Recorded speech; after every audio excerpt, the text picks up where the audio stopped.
नमस्कार, मैं हूं निजाम पटेल और आप देख रहे हैं हमारी पॉडकास्ट टी टैप। आज हमारे साथ हैं हमारे शहर और मध्य प्रदेश और देश के प्रसिद्ध शायर, अभिनेता, ट्रांसलेटर, उद्घोषक जनाब बद्रू वास्ती साहब।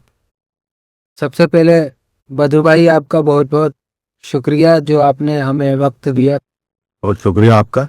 आप सबको भी आदाब करता हूँ। हम आपसे ये पूछना चाहते हैं कि हम आपको एंकर बोले, ट्रांसलेटर बोले, लेखक बोले, एक अभिनेता बोले या एक शायर बोले? देखिए, सबसे अच्छा लफ्ज को दोस्त है। आप मुझे अपना दोस्त बोलें, उसमें सब चीजें आ जाए, क्योंकि मैं ये नहीं कह सकता कि मैं क्या हूँ। मैं तो कुछ भी नहीं। कोशिश करता हूँ कुछ हासिल हो जाए, कुछ करूँ इस जिंदगी में। मैं जैसे कि शायरी भी करता हूँ। एक्टिंग से मेरी शुरुआत हुई और शायरी और एक्टिंग की शुरुआत मेरी साथ साथ। इसके बाद फिर एंकरिंग में आया मैं, और ट्रांसलेशन का काम भी है, स्क्रिप्ट राइटिंग का भी है, ये सब चीजें हैं। एक चीज आप भूल गए, आप बहुत अच्छे निर्देशक भी हैं। वो भारत भवन के अंदर मैंने आपके निर्देशन के अंदर उर्दू है जिसका नाम मैं अभिनय किया है। जी। इतनी सारी काबिलियत आपके अंदर आई कैसे था? देखिए, ये तो सिर्फ अल्लाह की मेहरबानी है, और वो ये कहते हैं ना, गॉड गिफ्ट है। तो हर चीज में असल में मेरी कुछ सीखने की जो एक ललक है, शौक है मुझे कि मैं ये देखूं, ये सीखूं, ये मैं भी कर सकता हूँ कि नहीं। और जिंदगी के हर शोबे में खुद को आजमाने की एक जो कोशिश, उसकी वजह से मैं सब चीजों में शामिल होता चला गया। आप तो एक शायर हैं, आपके बारे में एक शेर ना मालूम है जिसका है कहना चाहूंगा। कुछ मसलियत है उसकी जो है ये कारवां के पीछे, इनकी धूल भी ना पाते इनके साथ चलने वाला। शुक्रिया, बहुत बहुत बड़ी बात कह दी आप। मैंने अपने लिए, अपनी जिंदगी और अपने कामों और अपने सारे मामलात को देखते हुए मैंने क्या कहा, उस अल्लाह ने कहलवाया मुझसे वो शेर के हमें जी, कुछ देर में मंजिल मिलेगी। हमें कुछ देर में मंजिल मिलेगी। हमें कुछ देर में मंजिल मिलेगी, हमारा रास्ता सीधा बहुत है। वाह, क्या बात। दरअसल जो मैंने अपने बड़ों से, अपने उस्तादों से सीखा वो ये है कि कामयाबी का कोई शॉर्टकट नहीं होता, ये सभी लोग कहते हैं। लेकिन इसको मैंने आजमाया भी, और जब इसको मैंने आजमाया तो मुझे लगा कि कोई चीज़, कोई मकाम, कोई मंजिल बहुत आसानी से हासिल नहीं होती। उसके लिए आपको बहुत सारी कुर्बानियां देना पड़ती हैं, ईमानदारी के साथ चलना पड़ता है, और सीधे रास्ते से आगे बढ़ना। सीधे रास्ते से अगर आप चलेंगे तो आपको मंजिल मिलेगी। शॉर्टकट से आपको हो सकता है कुछ हासिल हो जाए, लेकिन वो बहुत ज्यादा देर तक रुकता नहीं। मुझे याद है कि कुछ साल पहले सर्दियों में, यानी इसी मौसम में, बदर भाई ने पाई की दावत रखी थी, इसलिए हम लोग इन्हें पाई का शायर भी बोलते हैं। जी जी, बहुत ही पाई के शायर हैं। शुक्रिया। तो शायरी तो हमने आपकी खूब सुनी है, जी और आपको हर बड़े मंच पर हमने एंकरिंग जी, करते हुए देखा है। आपने कौन कौन से मंच जो है बड़े जिसमें शिरकत की? देखिए, मुझे बहुत सारे मौके मिले जिस पर कि मैं बड़े फनकारों के साथ मंच पर रहा। उसमें राजकुमार रिजवी साहब, जो अब इस दुनिया में नहीं है, बहुत बड़े गजल नायक थे। मैंने ये साहब के कजिन या कोई रिश्तेदार होते हैं, उन्होंने बहुत पसंद किया, बहुत तारीफ की। फिर उनको मैंने अपना कलाम भी भेजा था, तो वो उसको कंपोज करने वाले थे, लेकिन उससे पहले वो इस दुनिया से चले। इसके अलावा चंदन दास जो हैं गजल गायक, अहमद हुसैन, मोहम्मद हुसैन, पीनाज मसानी, और इसके अलावा अनुराधा पौडवाल के साथ भी मैंने किया है। अनवर, हाँ, मोहम्मद रफ़ी को जिन 3 लोगों ने बाद में फॉलो किया, उसमें अनवर साहब का नाम सबसे ज़्यादा आता है। अनवर साहब के साथ भी किया, शब्बीर कुमार के साथ भी किया, मोहम्मद अजीज़ के साथ भी किया, सलामत अली के साथ भी मैंने मंच शेयर किया है, जिन्होंने कि हम दिल दे चुके सनम का टाइटल सॉन्ग आया था, वो भी रफ़ी को बहुत अच्छा लगा। इस तरह के लोगों के साथ काम किया है, और भी काफ़ी नाम। और आपका कैसा बीता, क्या घर के अंदर इस तरह?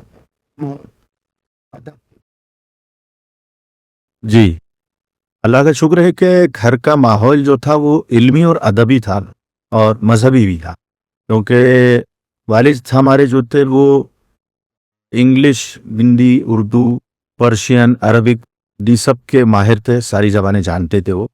इसके अलावा हमारी जो वालिदा थी, वो उर्दू, हिंदी ये सब ज़बानें जानती थी, क्योंकि उनकी तालीम घर तक की घर से हुई थी। लेकिन इसके बावजूद उनकी जो नॉलेज थी, क्योंकि हमारे नाना लाइब्रेरियन थे, हमारे मामू भी लाइब्रेरियन है, तो वो लोग जो किताबें और अखबारात और रिसाले घर में लाते थे, तो उनको पढ़ के मेरी वालिदा की जो मालूमात थी, जो नॉलेज थी लीन दुनिया हर तरह की, उसमें वो बहुत अच्छी मालूमात थी। वो हमको उस तरह से तालीम देती थी, सबक हमको देती। तो इसके अलावा वो उनको पर्सनल तौर पे शायरी का शौक, उनकी एक डायरी थी, उसमें वो बहुत अच्छी शायरी अपने पसंद के शेर, गज़लें, नज़्में नोट किया करती थी। कभी कभी वो गुनगुनाती थी, मैं देखता था चुपचाप। तो घर का माहौल क्योंकि ऐसा था, सब भाई बहनों ने उर्दू हिंदी घर में ही पढ़ ली थी, कुरान शरीफ भी घर में पढ़ लिया था। तो उर्दू का खास तौर से जो मुझे तालीम हासिल हुई वो घर से शुरू हुई। फिर घर के पास एक हमारी जो सब बच्चों को पढ़ाती थी, बी साहब कहलाती थी, उनके यहाँ जाते थे, वहाँ भी उर्दू हिंदी बहुत अच्छी मिली। तो वालदा का क्योंकि इंटरेस्ट था शायरी में, तो मैं उनकी जो डायरी थी वो कभी कभी चोरी चोरी चुपके से पढ़ा करता। तो उसमें वो मुझे कुछ चीज़ें उसमें से याद भी हो गई थी। फिर कुछ जो घर में जो पुरानी किताबें बहुत थी, जो नाना और मामू और दादा और इन सब चीज़ों के लोगों के ज़माने की थी, तो वो भी मैं पढ़ लिया करता। फिर उसके बाद एक दौर आया कि हमारे जो बड़े भाई थे वो दोनों उर्दू नॉवेल, जासूसी दुनिया खास तौर से वो बहुत पढ़ते थे। एक बड़ा कलेक्शन था इतने सदी का। इसके अलावा शमा जो रिसाला आता था उस जमाने में, हर महीने का शमा पाबंदी से आया था। एक रिसाला आता था 20वीं सदी। ये दोनों उर्दू के बड़े मकबूल, बड़े पॉपुलर मैगजीन हुआ करते थे, और तकरीबन हर उर्दू जानने वाले घर में ये रिसाले जाते थे। फिर अखबार पाबंदी से आता था हमारे यहाँ, क्योंकि हमारे जो नाना थे वो नदीम अखबार में भी रहे। तो वहां से ये सिलसिला कुछ हमको ऐसा विरासत में अपने आप मिलता चला गया। और फिर मेरा जो शौक था जो इन सब चीज़ों को देखने, सीखने और समझने का, तो मैं बहुत कम उम्र से खामोशी से प्रोग्रामों में जाने लगा था। जो बड़े आर्टिस्ट आते हैं उनको देखता था, सुनता था। तो वहां से फिर मुझे शौक लगा कि अगर ये ऐसा कर सके, मुझे भी ऐसा करना है, मैं अपने आप को देखूं कि मैं कर सकता हूँ कि नहीं। वहां से वो चीजें होती चली। चलिए, कहते हैं कि बिन गुरु ज्ञान न। शायरी के गुरु मेरे हैं इरशाद कादरी साहब थे, कम जो मध्य प्रदेश में के बड़ा नाम था उनका शायरी का। अब वो इस दुनिया में नहीं है, मैं उनकी मगफरत की दुआ कर रहा हूं। उन्होंने मुझे आमतौर पर जो शायरी के उस्ताद होते हैं वो सिर्फ शायरी की हद तक नहीं जो है महदूद रहते हैं, वहां तक ही रहते हैं। लेकिन इरशाद कादरी साहब का मामला ये था कि वो एक बहुत आला खानदान से उनका ताल्लुक था, सूफियों के घराने से उनका ताल्लुक था। और वो उनके पास जब मैं गया, उनसे मिला और पहुंचा, तो उन्होंने मुझे समझा, मैंने उनको समझा। और उसके बाद फिर वो जो शायरी की जो तालीम थी और वो शायरी का जो जोड़ घटाव हुनर जो भी कुछ कह लें उसको, वो तो उन्होंने मुझे सिखाया। लेकिन उनके साथ बैठकर मैंने जिंदगी को सीखा। अगर मैं ये कहूँ कि हर छोटे बड़े का अदब, लिहाज, मर्तबा, किससे कैसे मिलना है, कहाँ क्या करना है, क्या नहीं करना है, चीजों की समझ, पूरी दुनिया की जिंदगी की जो समझ होते हैं, उतार चढ़ाव होते हैं, छोटी बड़ी बातें, शायरी के अलावा मैंने उनसे वो तमाम चीजें सी। तो मैं इसलिए उनकी मैं बहुत कद्र करता हूँ। और अब शायद ऐसे लोग ना थे। कहते हैं कि शायरी या कली 3 प्रकार के होते हैं, इल्मी, चिल्मी और इल्मी। जी, अपने आप को कहा दे। मैं इल्मी शायर होने की कोशिश करता हूँ, क्योंकि देखिए फिल्म का जो मामला है, हालांकि मैं उससे जुड़ा हूँ, आप भी जुड़े हो उससे, आपके साथ मैंने काम भी किया है फिल्म में। तो फिल्म की लाइफ एक लिमिटेड, एक हद तक है, एक दायरा है उसका, और उसकी लाइफ बहुत ज्यादा नहीं है। चिल्मी की तो कोई सवाल ही नहीं होता कि वो रोज सिर्फ हवा में उड़ा देते हैं, सब अपनी जिंदगी बर्बाद कर देते हैं। लेकिन इल्म का जो मामला है, इल्म एक ऐसा पौधा है जो धीरे धीरे धीरे आगे बढ़कर एक खाना तरफ बनता है, और आपके बाद भी उन लोगों को फायदा महसूस। तो इसलिए कोशिश ये है कि मैं इल्मी शायर बने, हालांकि अभी मुझे कुछ नहीं है। रंगमंच की यात्रा कैसे शुरू हुई, और आपकी जो एंकरिंग है या शायरी है उसमें रंगमंच का कुछ योगदान? बिल्कुल, देखिए बहुत अच्छी बात आपने पूछी है। रंगमंच की यात्रा मेरी स्कूल के ज़माने से शुरू होती है, स्कूल और कॉलेज के ज़माने से।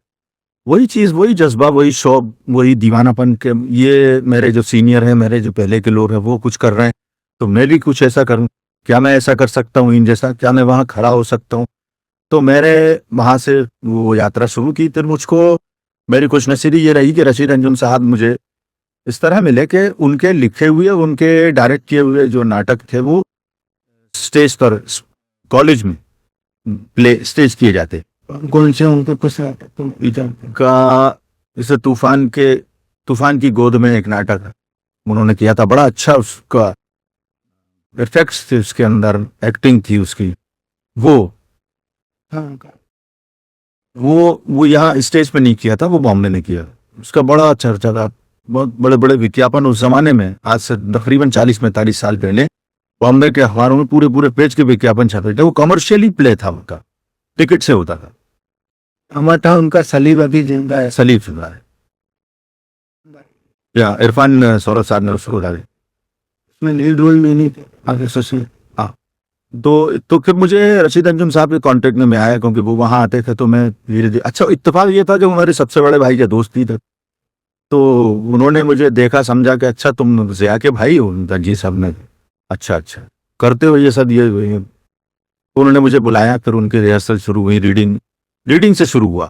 बड़े उर्दू के बड़े गाढ़े अल्फाज के साथ बहुत अच्छे प्ले वो लिखा करते थे, उनके डायलॉग बहुत शानदार होते। तो वहां मैंने उनके साथ बैठकर रीडिंग शुरू की, करते करते करते तो उसके बाद धीरे धीरे लोगों के कांटेक्ट में आता चला गया और ये सिलसिला रंगमंच पे शुरू हो गई। उर्दू शायरी के अलावा भी कविता या मिलन जी, उर्दू शायरी के साथ साथ ये मेरी खुशनसीबी रही। और जैसा कि आपने अभी पूछा कि रंगमंच का क्या योगदान रहा, तो रंगमंच का बहुत बड़ा योगदान मेरे सब चीज़ों में। इसलिए कि रंगमंच पे जब आप जाते हैं तो वही चीज़ है कि उसमें कोई चीज़, कोई दायरा, कोई लिमिटेड नहीं, कोई लिमिटेशंस नहीं, क्योंकि रंगमंच में सब कुछ है।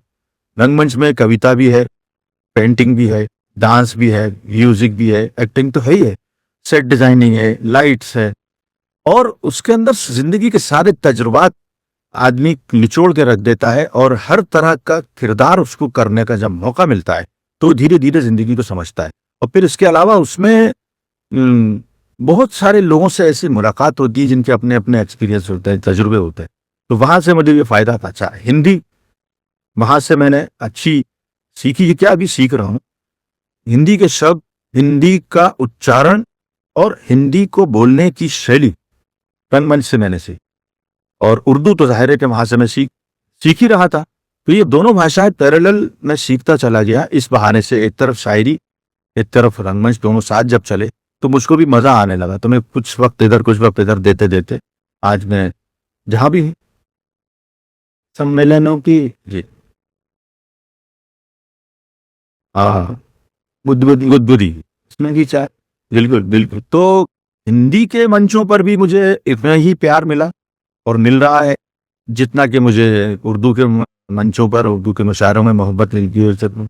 ये मेरी खुशनसीबी है। मैं अपने दोस्तों से अक्सर एक बात कहता हूँ, जो मेरे बाद के नए लोग, नए बच्चे जो आते हैं, इनसे जरूर मैं एक बात कहना चाहता हूँ कि आप अपना, आपको जो वक्त मिला है जिंदगी का, वो बहुत कीमती चीज है।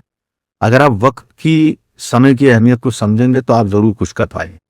इसलिए कि वक्त बहुत जल्दी गुजर जाता है और पता ही नहीं चलता कि आज हम यहाँ खड़े थे, कल के अरे यार वो तो हम कर ही नहीं पाए, वो तो हो गया। तो उसके लिए मेरा एक मशवरा ये रहता है कि अगर आप, जिंदगी में दो चीजें होती हैं हमारी लाइफ में जब हम जाते हैं, हमारी एजुकेशन के अलावा, हमारे फैमिली के अलावा, हम अगर कुछ करना चाहते हैं तो हमको ये देखना चाहिए कि हमें क्या अच्छा लगता है और हम क्या अच्छा कर सकते। ये बहुत बड़ा फर्क।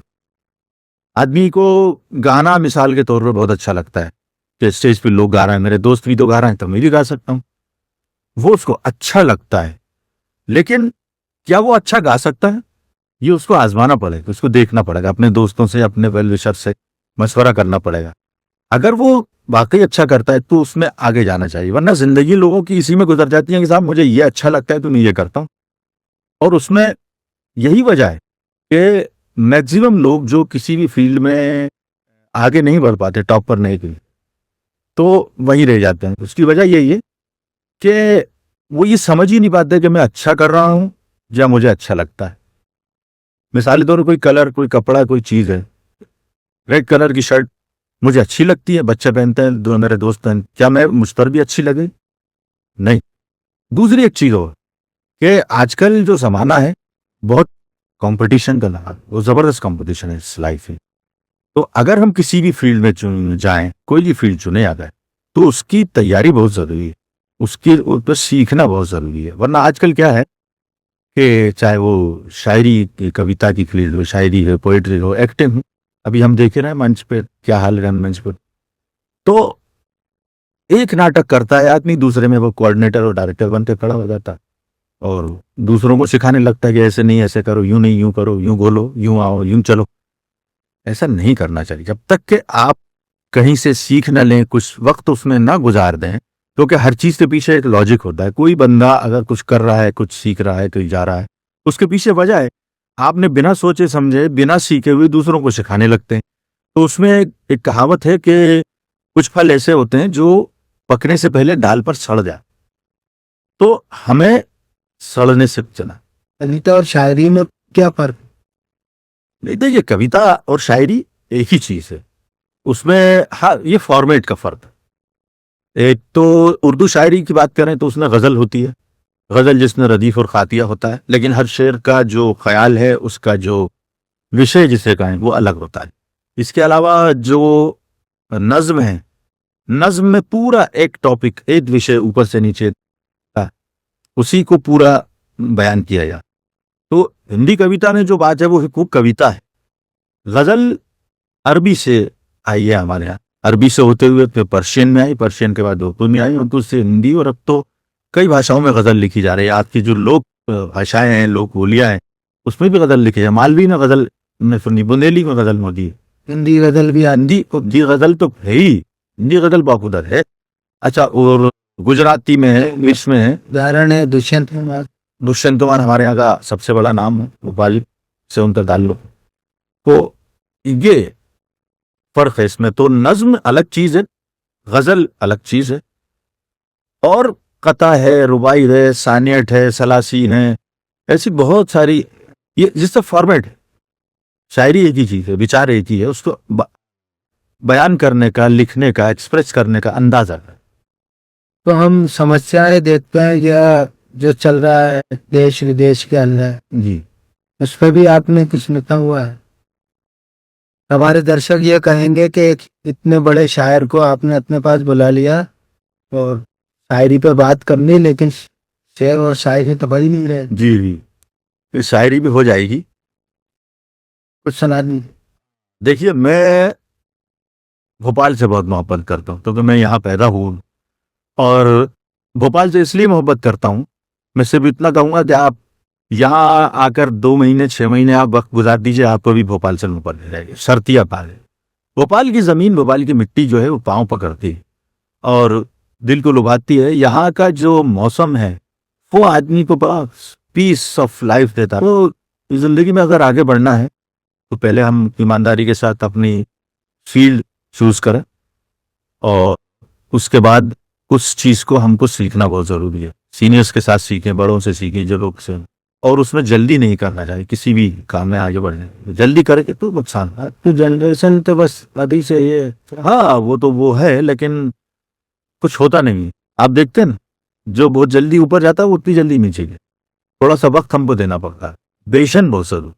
मैं अर्ज कर रहा था कि आपने शायरी की जो बात भोपाल से मुझे बोले, और आपने देखा होगा कि ज्यादातर लोग जो किसी भी वजह से किसी काम के लिए, नौकरी, बिजनेस या नहीं, भोपाल आते हैं, तो उनमें से मैक्सिमम लोग भोपाल में बसते हैं।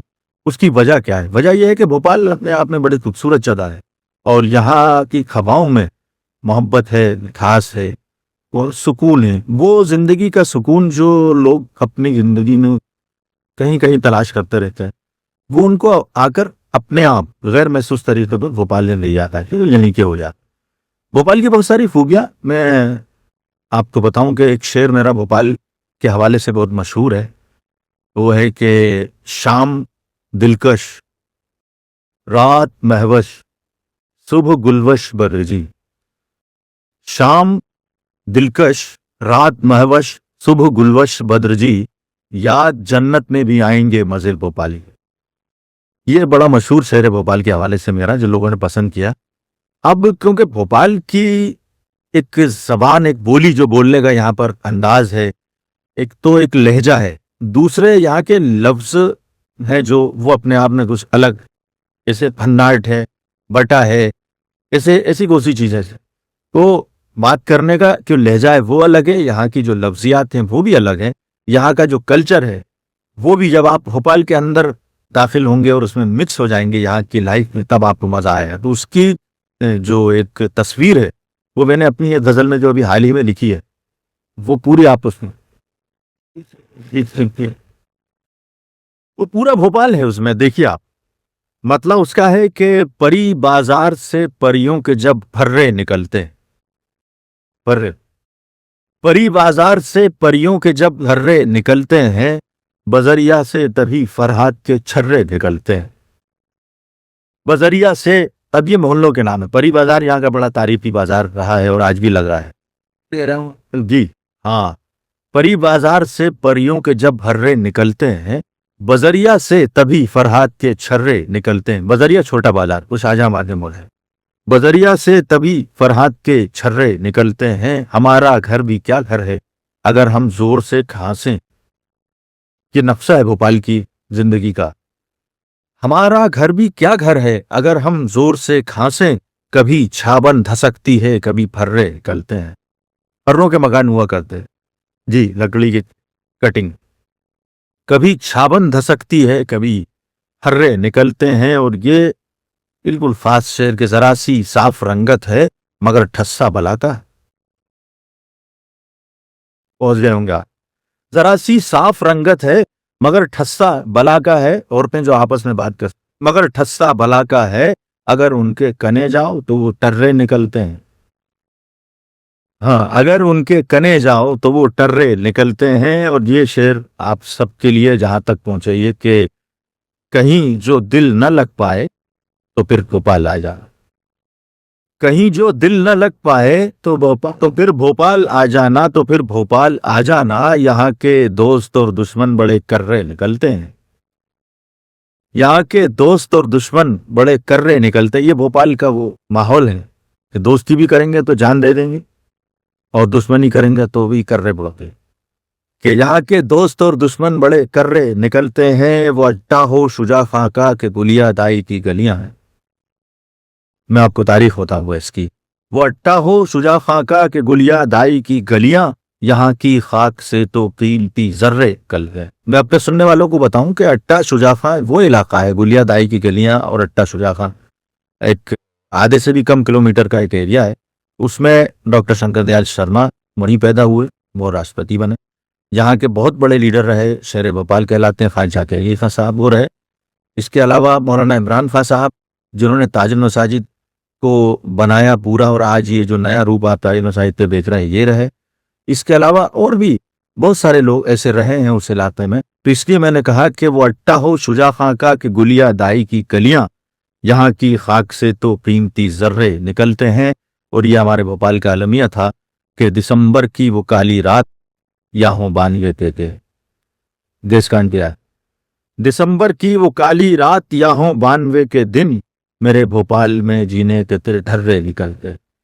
फिर एक ढर्रा जिंदगी का शुरू हो जाता है, सब चीज़ों को भूल जाते हैं। यहाँ के लोगों की खासियत ये लिए और ये कि लिखे जाते थे जो माशूक को परचे मोहब्बत के, लिखे जाते थे जो माशूक को परचे मोहब्बत के, मज़ा आता है बक्सों से तो वो खर्रे निकलते हैं। मज़ा आता है बक्सों से जो वो खर्रे निकलते हैं। बदरखा शायरी का शौक है भोपाल का, बदरखा शायरी का शौक है भोपाल में रहकर, सुखन के सूरमाओं के यहाँ गर्रे निकलते हैं। सुखन के सूरमाओं के, इसके पीछे भी एक तारीफ है इस शेर के पीछे। सुखन के सूरमाओं के यहाँ गर्रे निकलते हैं। वो तारीफ ये है कि जिगर मुरादाबादी बहुत बड़े शायर थे अपने वक्त के, वो अक्सर भोपाल आया करते थे। यहाँ जो नवाबेन रहे, जागीरदार रहे, वो उनके मेहमान होते। तो जिगर मुरादाबादी साहब का ये कहना था कि जो शायर हिंदुस्तान के 3 शहरों में पढ़ के कामयाब हो गया वो दुनिया में कहीं भी कामयाब हो सकता था, हैदराबाद, रामपुर और भोपाल। क्योंकि यहाँ पर शायरी करने वाले तो थे ही अपनी जगह और आज भी हैं, लेकिन उसके अलावा सुनने वाले सुखन फहमों का यह आलम था जब वो गलत तो गलत पकड़ लेते थे, कौन सी शायरी किस तरह की, किस तरह का शेर होना चाहिए, क्या गलती कर रहा है शायर, वो सब चीजें की निशानदाही करते तो पढ़ना बड़ा मुश्किल होता। अगर वो वहां से निकल गया पढ़ कर तो फिर दुनिया में कहीं भी कामयाब हो सकता है। इसलिए मैंने यह कहा जब बदर खां शायरी का शौक है भोपाल में रहकर, सुखन के सूरमाओं के यहाँ बर्रे करते। बहुत बहुत शुक्रिया बदर भाई, आप कीमती वक्त दिया। तो ये थे भोपाल के मशहूर कलाकार, निर्देशक, एंकर, राइटर, अभिनेता और शायर बदर वास्ती साहब। तो आप लोग हमारे चैनल को सब्सक्राइब कीजिए, लाइक कीजिए और शेयर कीजिए। नमस्कार।